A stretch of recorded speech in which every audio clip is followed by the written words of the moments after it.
Olá, estamos mais uma vez no ar com o programa Direito à Palavra. Programa desenvolvido pelo curso de Fonoaudiologia da Faculdade de Ciências Humanas e da Saúde da PUC São Paulo.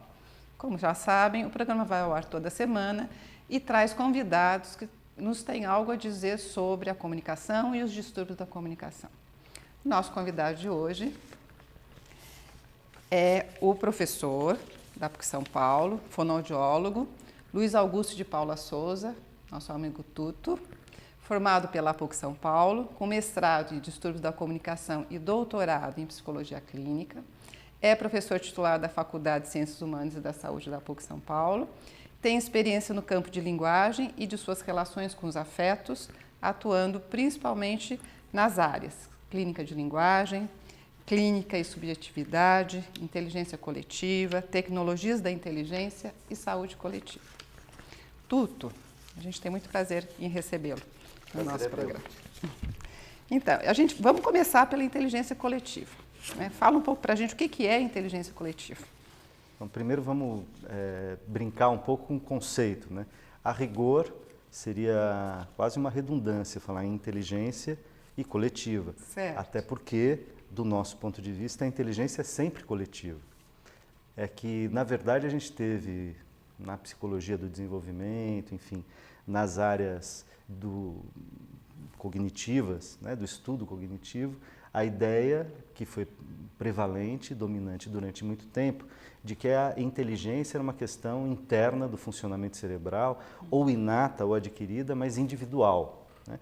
A ideia de inteligência coletiva rompe com esse pressuposto e diz o seguinte, quer dizer, embora, claro, a gente tenha que ter um cérebro, tenha que ter um funcionamento neurofisiológico, anatômico do corpo, etc., esse corpo constrói os seus modos de agir, de fazer no mundo e constrói a inteligência sendo modulado e modelado nas relações interpessoais, nas relações sociais, nas relações históricas, por vários meios, fundamentalmente por meio da comunicação e da linguagem.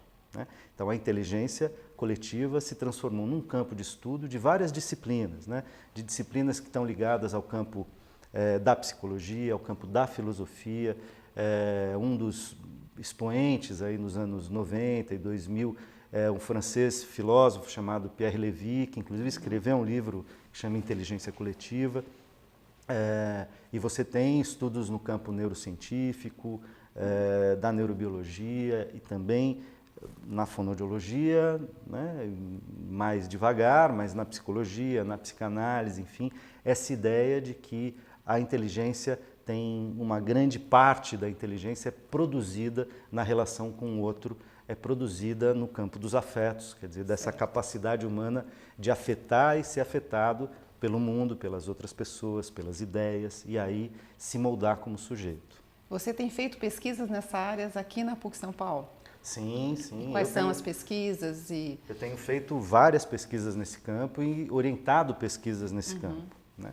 No campo da linguagem, das relações entre linguagem, corpo e psiquismo, que é a minha linha de pesquisa no pós-graduação aqui na PUC São Paulo, e que dialoga diretamente com o campo da inteligência coletiva, dos estudos da subjetividade, e fiz várias, algumas das mais recentes dela, uma financiada pela Organização Mundial da Saúde, órgão da ONU, né, e pela OPAS, que foi um estudo, uma cartografia sobre as redes de saúde no Brasil do ponto de vista da inteligência coletiva. Quer dizer, como que as pessoas constroem as formas de cuidado, usuários, gestores, profissionais, como estabelecem as relações, como constroem formas de comunicação mais ou menos efetivas, como resolvem problemas ou como criam problemas. E como, portanto, são capazes de construir modos de cuidado que a gente chama de mais humanizados, mas de humanização a gente vai falar daqui a pouco. Isso. Né? Você já entrou no tema, né? Já entrou na questão das pesquisas e da rede Humaniza SUS. Então, eu sei que você está fazendo pesquisas, está trabalhando nessa rede. Então, eu também gostaria que você falasse sobre a rede Humaniza SUS e qual a relação desse projeto, da sua participação com a sua linha de pesquisa na inteligência coletiva. Eu queria que você fizesse essa ponte.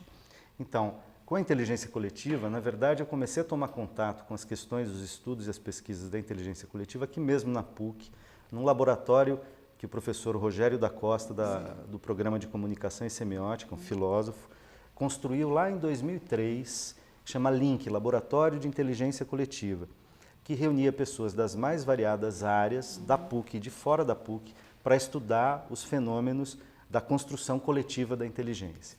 Portanto, dos grupos colaborativos, dos modos de colaboração e de exploração da colaboração, né? Esse é, digamos, o efeito colateral dos processos de colaboração no mundo do trabalho, por exemplo, mas também nas relações, né? Então, como fazer para a gente construir colaborações que sejam solidárias, que gerem coletivos inteligentes, que gerem conhecimento partilhado, né? Então, nesse campo do LINC, a gente foi convidado lá por volta de 2006, 2007, um dos membros do laboratório, um dos nossos colegas, que é um sanitarista importante da USP chamado Ricardo Teixeira, foi convidado pela Política Nacional de Humanização, a PNH, do Ministério da Saúde, a desenvolver o que era no início lá a ideia de um portal de humanização em saúde.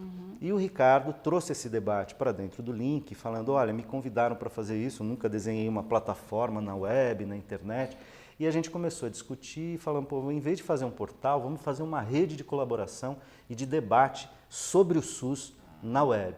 Então essa é a primeira rede, é um Facebook da saúde.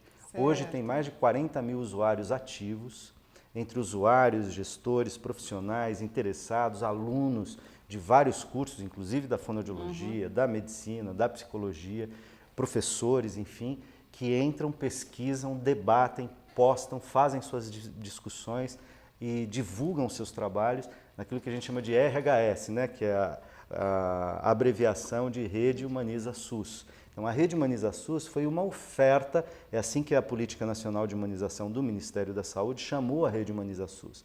A ideia foi, então eles toparam, em vez de fazer uma plataforma de divulgação da humanização em saúde, fazer uma rede social na internet, uma rede pública, aberta, de troca, de intercâmbio, de pesquisa, de debate, porque ela funciona como um Facebook. Né? Ela é um grande blog colaborativo e aberto, onde as pessoas entram e postam as suas experiências, as suas questões, as suas dúvidas, divulgam o que está acontecendo na sua unidade de saúde, no seu hospital, no seu, enfim, na sua UPA. E tem um grupo que coordena essa rede. Na verdade é o seguinte, a mediação e a moderação é coletiva, porque aí também já naquela época no LINC, nós resolvemos então ajudar o Ricardo e fazer um diálogo com o pessoal do software livre, das estratégias hacker, aqueles que estavam desenvolvendo tecnologia no campo de uma tecnologia colaborativa. Sim. Não comprar uma tecnologia ou simplesmente usar uma tecnologia para colocar uma plataforma fixa, mas construir a rede a partir do uso e das demandas do que as pessoas que começaram a usar a rede traziam. E aí o que aconteceu é que alguns usuários viraram habituês e viraram ativadores da rede. Certo. Viraram os mediadores da rede. Muito posteriormente, né, a rede veio ao ar em 2008, então ela tem 7 para 8 anos, e muito posteriormente, em 2013, se eu lembro bem, é que esses curadores, que a gente chama, cuidadores e curadores da rede, foram profissionalizados, passaram a receber uma bolsa para fazer esse trabalho. Até então trabalhavam voluntariamente e foram as pessoas que emergiram como usuários da rede, usuários que cuidavam da rede, ativavam a rede e faziam o maior número de relações entre as pessoas, dizendo, olha, tem alguém discutindo isso no Rio Grande do Sul, você está falando disso aí em São Paulo, por que vocês não conversam? Então, criar sinergias, criar pontos de contato e a rede virou isso, hoje ela tem, digamos, um repertório de experiências que estão todo lá, de textos, de posts, de vídeos, de fotografias, de relatos de experiência, imenso, né? E fala para mim, que benefício que traz a rede para o usuário do SUS? O usuário também entra na rede? Sim, a rede é aberta, de novo. Sim. A rede não é um site, uma plataforma pública do governo. Certo. Ela foi uma oferta da PNH, uma oferta do governo, porque aí o que a gente propôs à época era de que se construísse uma rede que tivesse na fronteira entre o Estado, né, a máquina do Estado, que a gente dizia, e o fora do Estado, e o nível público, a ágora do debate público sobre saúde, os movimentos populares da saúde, os conselhos de saúde, etc. Os profissionais, claro, e os usuários do SUS. E aí, como ela é aberta, você se loga como você se loga no Facebook. Você vai lá, faz um cadastro, tá certo? Esse cadastro é feito por qualquer pessoa, né? Tem os termos de uso, que na verdade é a própria população usuária da RHS que acaba moderando, porque não pode fazer comércio, não pode usar a palavra de baixo calão, não pode fazer proselitismo partidário, coisas desse tipo. Não pode fazer propaganda, não pode divulgar o seu... A coisa legal é que, embora esses termos de uso tenham sido construídos pelos usuários, a gente respeitados. Super respeitados. A gente nunca teve problema com isso. Pelo contrário, a gente brinca dizendo, se criou um ethos de colaboração, respeito e de um debate qualificado, que esse tipo de experiência em 40 mil usuários hoje, mais de 40 mil usuários, é raríssimo. Acontece uma vez por ano de alguém postar lá, querer vender um produto, querer chamar para um curso privado, um evento e tal. A gente diz, entra, fala assim, ó, você é muito bem-vindo para fazer o debate, para continuar aqui, mas isso não pode. E algumas pessoas simplesmente saem e outras pessoas continuam ali, né, fazendo debate, postando coisas, fazendo comentários, colocando seus vídeos e parando de fazer aquilo que não é permitido. Né? Eu estou entendendo que traz um benefício não só para os pesquisadores, para os estudiosos, mas também para o usuário SUS. Né? Então, se o usuário SUS quer saber aonde que ele pode fazer, sei lá, um transplante de rim, ou aonde que pode ter um atendimento para a pessoa que tem problema de linguagem, um afásico, ele consegue na rede ter essa informação? Ela tem esse objetivo também então, de informar? Ela não é um serviço de informação, mas ela faz a mediação. Certo. Isso acontece muito. Você pode encontrar isso em tal lugar. Mais do que isso. Então, assim, o cara entra e fala assim, olha, eu moro em tal lugar aqui no Piauí, não tenho atendimento de tal coisa, sou uma pessoa com deficiência, preciso de um fonoaudiólogo, na minha cidade não tem. Aí ela entra na rede, a rede não é esse serviço, mas a rede fala assim, peraí, ativa a rede. Quem aí do Piauí sabe dos recursos, tem contato com as secretarias municipais ou estadual e ao mesmo tempo entra em contato lá com a ouvidoria do SUS e fala, olha, como atender esse tipo de demanda. E aí coloca a pessoa que demanda em contato com os recursos na região dele, ou na ouvidoria do SUS, ou no próprio Ministério da Saúde, numa área, por exemplo. Né? Então, faz isso que a gente chama de acolhimento e de um apoio intensivo na web. E um apoio não só para o usuário, mas também entre os profissionais, porque a plataforma foi desenvolvendo funcionalidades, por exemplo essa. Se você pode, quando se cadastra, ou depois, né, no teu perfil, dizer assim, eu sou fonoaudiólogo e trabalho com linguagem, trabalho na área de saúde pública com pessoa com deficiência, por exemplo. Então, quem quiser conversar sobre isso, ou precisar de informação sobre isso, eu estou me dispondo a apoiar. E eu estou em São Paulo. Então eu digo isso e as pessoas começam a trocar ou me ativar desde esse lugar e também se oferecer de outros lugares. Então eu crio rede de colaboração para resolver problemas. As pessoas, alunos fazendo monografia de final de curso, fazendo mestrado, doutorado, entram lá e falam, quem sabe, você que entende de apoio intensivo, eu preciso fazer tal coisa, onde eu acho? Ou você pode conversar comigo? Né? Então você tem esse movimento da primeira, hoje existem outras, já inclusive do Ministério da Saúde, da Atenção Básica, ou Comunidade de Práticas, que é uma experiência super legal e que começou também no diálogo com a RHS, mas a primeira rede social de debate sobre o Sistema Único de Saúde foi a RHS. Eu tive o privilégio, estou lá na RHS, porque o tutorial fui eu que apresentei, né? Então, talvez por conta de ser fonoaudiólogo e ter algum trabalho vocal e tal, parte ali do grupo me convidaram para apresentar, eu apareço então quando vocês entrarem na RHS, convido a todos, o tutorial que explica como funciona, como você se cadastra, quais são os objetivos, é um videozinho que está no fim da página e que sou eu que apresento, vocês vão me reencontrar lá. E qual é o link, né? A pessoa coloca Rede Humaniza SUS e já chega na página. Se colocar no Google é a primeira relação, né? O primeiro site que aparece, o primeiro endereço, a primeira URL que aparece no link pelo número de buscas é a Rede Humaniza SUS, mas o endereço é www.redehumanizasus, tudo junto, em minúsculo, .net. Vocês reparem que não é um domínio .gov, não é uma plataforma do governo, é uma oferta da Política Nacional de Humanização do Ministério da Saúde para a população. Então ela apoia, ajuda a financiar, mas ela não determina, porque ela criou isso como uma oferta para ser um espaço público, uma rede social de debate sobre a saúde. Muito interessante. Eu queria que você falasse agora sobre o Espaço SUS. Nós sabemos que você foi apresentador, apresentou um roteiro do Espaço SUS, não sei se você ainda trabalha no Espaço SUS. O Espaço SUS mas foi uma SUS. série, Desculpa, série de programas não é Espaço sobre SUS, não, Espaço SUS, e em vez de ser cedilha OS, é SUS. Espaço SUS. Espaço SUS, um Que espaço também é uma do outra SUS. experiência sua nessa área Da saúde pública, da saúde pública. E nos meios de comunicação, e aí fazendo, isso começou por conta de uma dupla articulação, por conta de eu ser consultor da Rede Humaniza SUS, da RHS, e a PNH está querendo desenvolver, isso foi em 2013 para 2014, querendo desenvolver estratégias de comunicação, tanto na web, quanto na televisão, quanto na rádio, etc.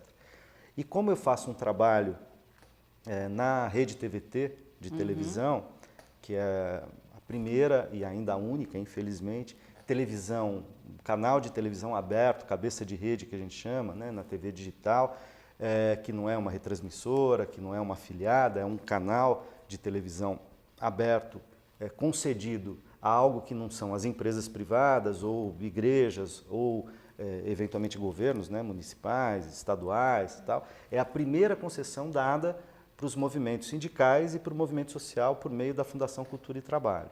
Então, por conta do trabalho que eu fiz lá de inteligência coletiva, com o link e tal, me convidaram para apresentar um programa na Rede TVT, o que eu faço já há quase 5 anos. Certo. Esse programa é um programa de debate semanal que chama Melhor e Mais Justo. Mas aí, como eu era consultor da RHS, e, portanto, conhecia e conheço desde muito tempo a PNH, a Política Nacional de Humanização, eles me pediram para intermediar uma discussão entre a PNH, né, da PNH com a TVT, para ver se a TVT poderia ajudar a construir produtos de comunicação, tanto para rodar no sinal aberto da própria TVT ou da TV Brasil, enfim, ou para rodar na web por meio, inclusive, das redes da RHS, da comunidade de práticas, enfim. E nós desenvolvemos um conjunto de produtos juntos num convênio que a PNH fez então com a TVT, e um desses produtos foi uma série de programas de televisão, são 12 programas, sobre o SUS, então vários assuntos no SUS, pessoa com deficiência, saúde mental, atenção básica, humanização da saúde, enfim, reforma sanitária. Que já estão passando? Ou já passaram? Já foram feitos, já foram transmitidos, inclusive, mas eles estão disponíveis tanto no canal da TVT no YouTube, quanto na RHS, quanto no portal da TVT, quanto no portal da Saúde. As pessoas podem ter acesso a esses programas. Podem ter acesso na RHS, podem ter acesso na TVT, no portal, que é tvt.org.br, podem ter acesso no YouTube, se entrar lá e colocar espaços, certo, aparecerá os 12 programas, são 12 programas de debate sobre questões do SUS, inclusive questões que tocam muito diretamente a fonoaudiologia, como a rede de cuidados à saúde da pessoa com deficiência, que é uma rede novíssima, uma rede prioritária no SUS, que tem 4 anos, começou em 2011, e que foi objeto de um dos nossos programas. Né?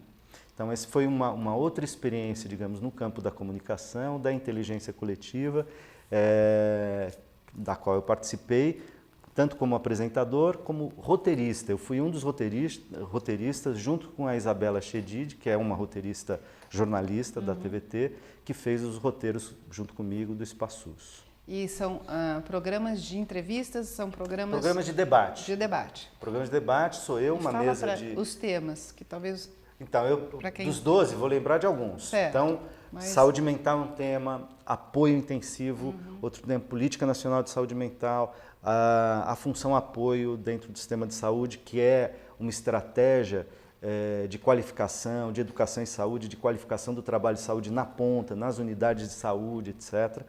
A política da pessoa com deficiência, e aí a reforma sanitária, né? Porque a regionalização de saúde do SUS. Eu acho que são interessantes até para alunos da graduação, sem para dúvida. serem utilizados a em questão sala de aula. hospitalar, né?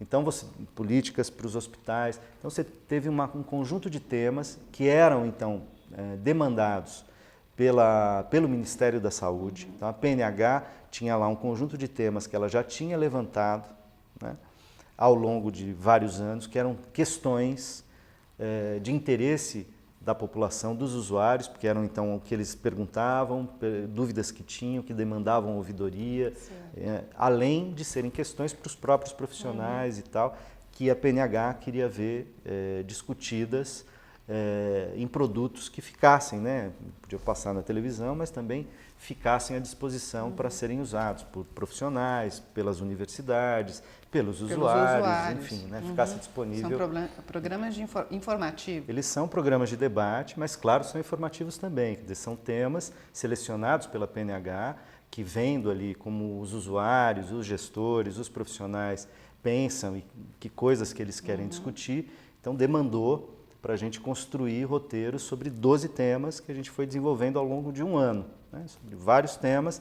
E além do programa de televisão, também participei, acabei ajudando por conta da minha inserção na área da saúde, num outro produto que a gente construiu nesse convênio, que é o Sintonia SUS, que é um programa de rádio, de, acho que são 12 minutos por dia, diariamente, né, portanto, e que está disponível na Rádio Brasil Atual FM, que aqui em São Paulo é 98.9 FM.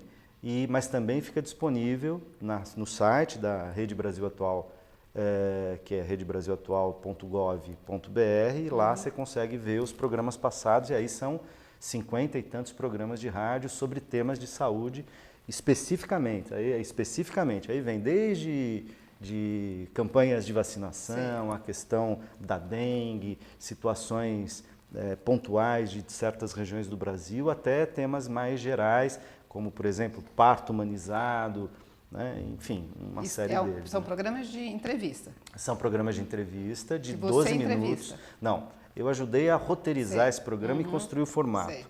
Quem entrevista é uma radialista que tem uma voz magnífica, que chama Camila, e que faz isso com uma simpatia enorme. Certo. E você sabe o horário que ele vai ao ar? Ele vai ao ar 2 vezes ao dia, se não me engano, às 8 e às 11 horas da manhã.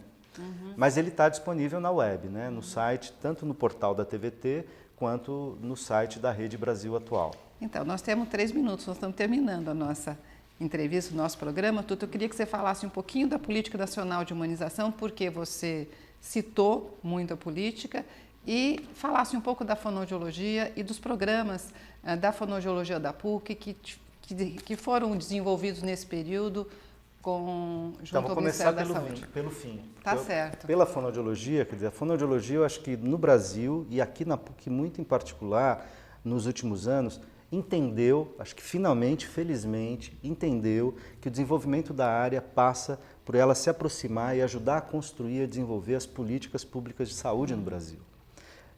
A fase, digamos, das profissões, de certas profissões de saúde como profissões liberais, ela está vencida no mercado pelo que se chama hoje de empreendedorismo, que é vender projetos, né? Mas, para além disso, quer dizer, o grande espaço de desenvolvimento do campo da saúde, tanto de empregabilidade quanto de qualidade do debate em saúde, está na saúde pública, né? O exemplo mais claro disso foi o tamanho. O Brasil nunca tinha tido uma política nacional para a pessoa com deficiência, e se construiu a partir de 2011 uma política com muitos ministérios, entre eles o de saúde, né, que implica diretamente o fonoaudiólogo, mas não só isso, nos programas de formação, nos programas de desenvolvimento de mão de obra. A PUC, por exemplo, é pioneira, o ProSaúde, o PET Saúde, com a fonoaudiologia, né? Então, eu acho que a fonoaudiologia, primeiro, ela é uma área importantíssima no campo da saúde pública. Estamos falando aqui de problemas de audição, que aliás é preciso se reconhecer, a audiologia na fonoaudiologia brasileira é a que mais está avançada em termos de saúde pública e que vem fazendo esse debate há muito mais tempo do que outras áreas da fonoaudiologia, a linguagem, a voz, a motricidade orofacial, que com destaques aí para certas ações da voz no campo da saúde ocupacional, mas a audiologia conquistou inclusive uma regulação nacional para concessão, adaptação e tratamento de aparelhos de amplificação sonora e depois para tratamento das pessoas com perda auditiva, enfim, dos deficientes, das pessoas com deficiência auditiva. Mas as outras áreas da fonoaudiologia têm descoberto e entrado nas políticas e a PUC tem sido protagonista nesse campo, tanto na graduação, com o PET, com o ProSaúde, quanto no pós-graduação, com pesquisas nesse campo. Então, Tuto, eu vou te agradecer e nós vamos voltar a conversar sobre a Política Nacional de Humanização e sobre outros projetos, porque temos muitos outros projetos e que a PUC desenvolve também, mas o nosso tempo já está finalizando. Quero agradecer a você e espero vocês na próxima semana com um novo programa Direito à Palavra. Obrigada.